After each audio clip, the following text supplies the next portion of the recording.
Hello friends, जय जगन्नाथ।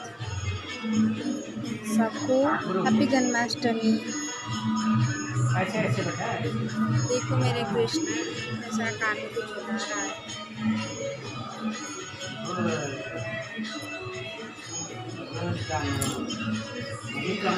पापा और बेटे भी देखो धीरे धीरे धीरे कानू पहुंच भी ना छुट्टा मारू ना।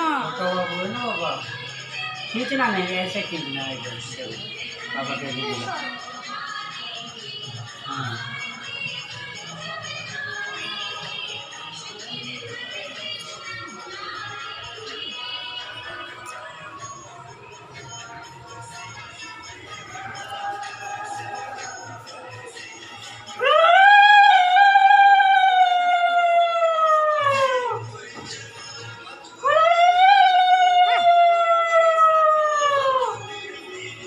नमो कर दियो कथा ओम हाँ पापा आओ जाओ।